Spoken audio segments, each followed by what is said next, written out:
So I'm sitting here with Will Faudree, who just got back from the Burghley horse trials after being gone for 3 months. And you do look a little happy to be home.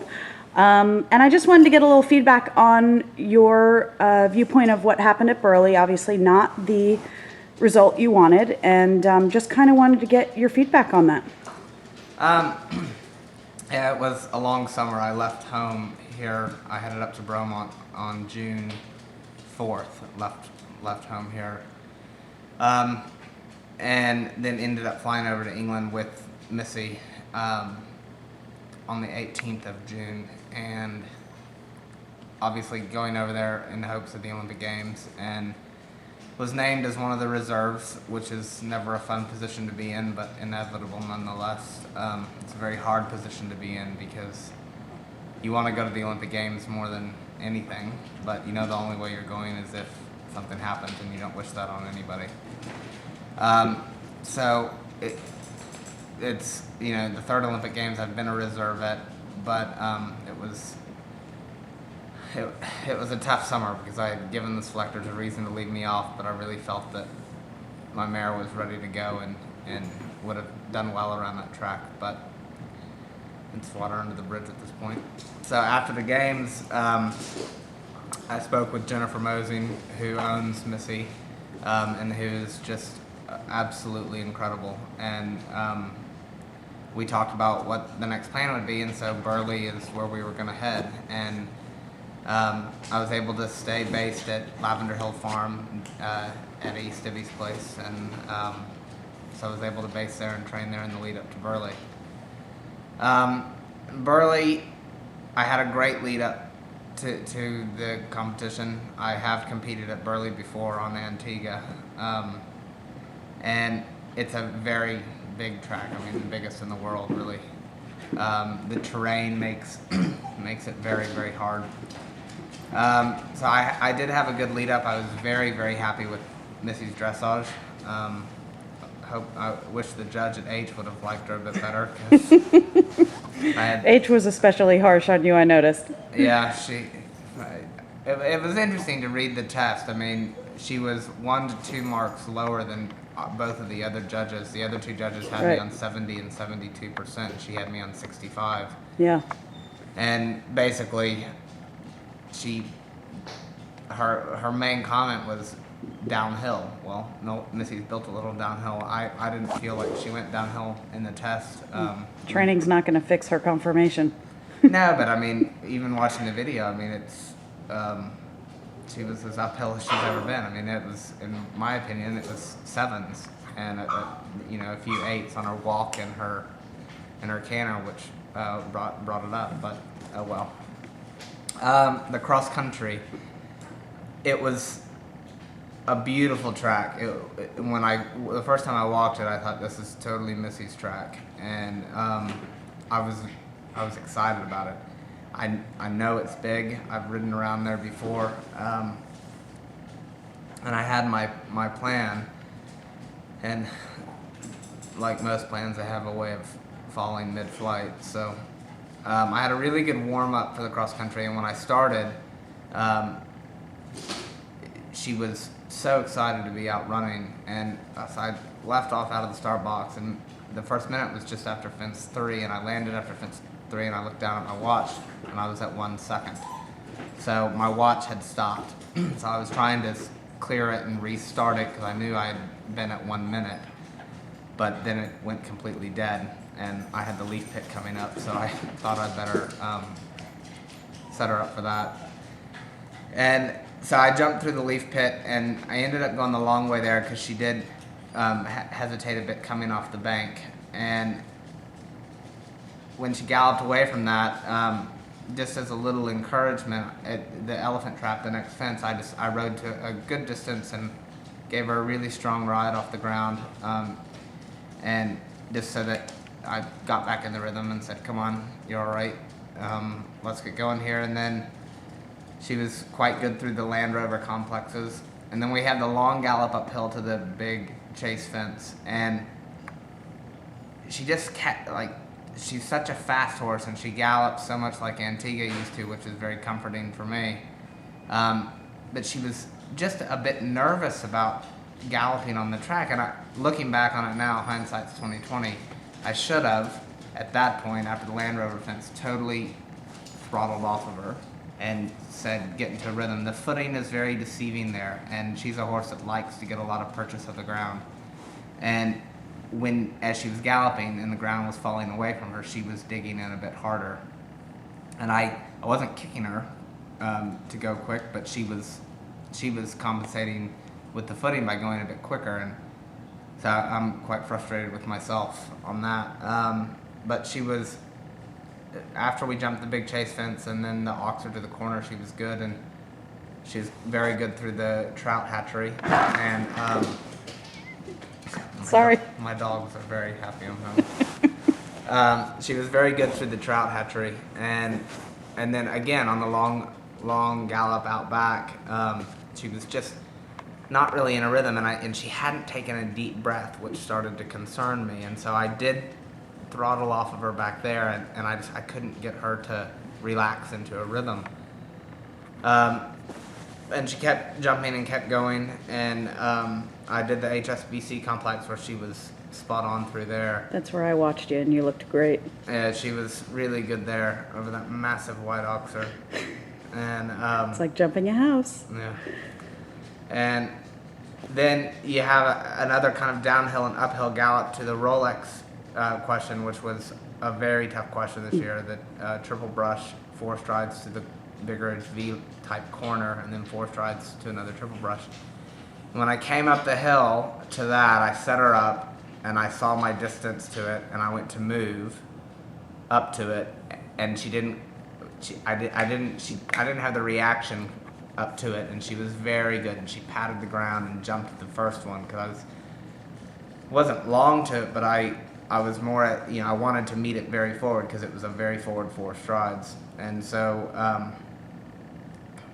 I moved up to it, and I didn't get the ride in that I wanted, but she's perfect, and covered my Answer the butt. question. Yeah. Answer the question. And so then after that, I gave her a big pat, and we went and we crossed the cutting. Capabilities cutting. The capabilities cutting. We went through that, and she was quite good, and then down the hill and then up the hill to the dairy mound. And I got up the hill to the dairy mound, and it was just at about 7 minutes, and I took my, stood up and just said, come on, take a deep breath. And she half took a deep breath, half didn't, but I then needed to set up for the steps up. And she felt tired at that point, but she didn't feel knackered. And again, hindsight's 2020. I mean, I should have either gone the long way or taken more time, gone kind of around the tree to give her a turn to put her on her feet a bit better. But I set her up, and I saw a good distance, and it was a bit the same type of reaction that I got going to the Rolex thing. And when I remember vividly, I passed by the tree and I saw my stride. I was 7 strides out, and I put my hands down and went to press into the first bank, and she saw the first bank, and my eye was focused on the first bank. And when I went to make the move to it, and she didn't come there, on the video looking back on it, you see I get going with my elbows to try to get to the distance, and she didn't have enough oomph. And a couple people asked me, did she see the bank? Was she focused on the top bank? No, we were both focused on the first bank, but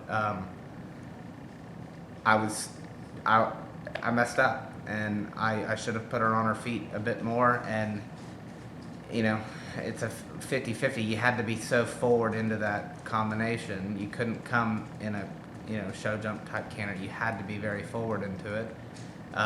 And she was forward, but I just didn't have the reaction time.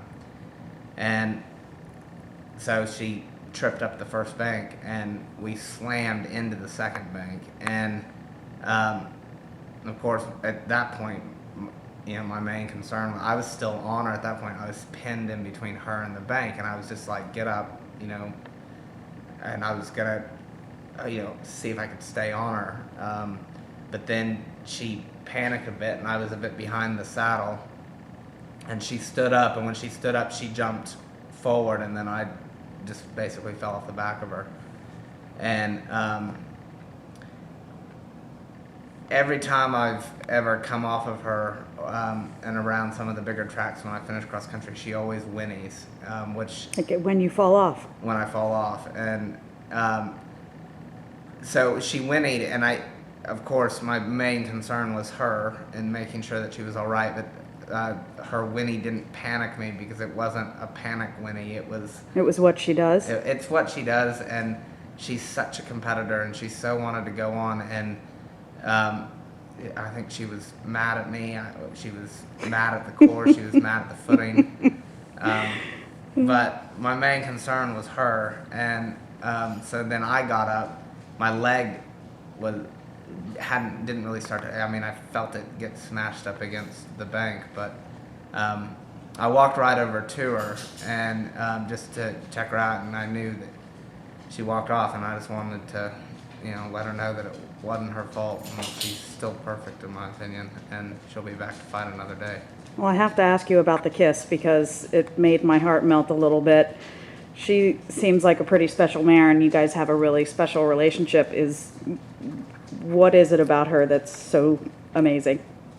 She's just, she has got the most incredible work ethic. I always say that if she was a human, she'd be like Anna Wintour.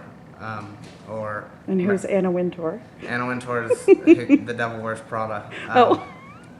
And Meryl Streep, played Gotcha. the character.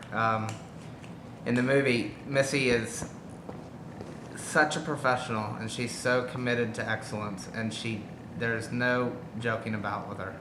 She has a commitment to excellence, and She doesn't like it when you screw up? she doesn't like it when people get in her way, and I seem to get in her way on Saturday.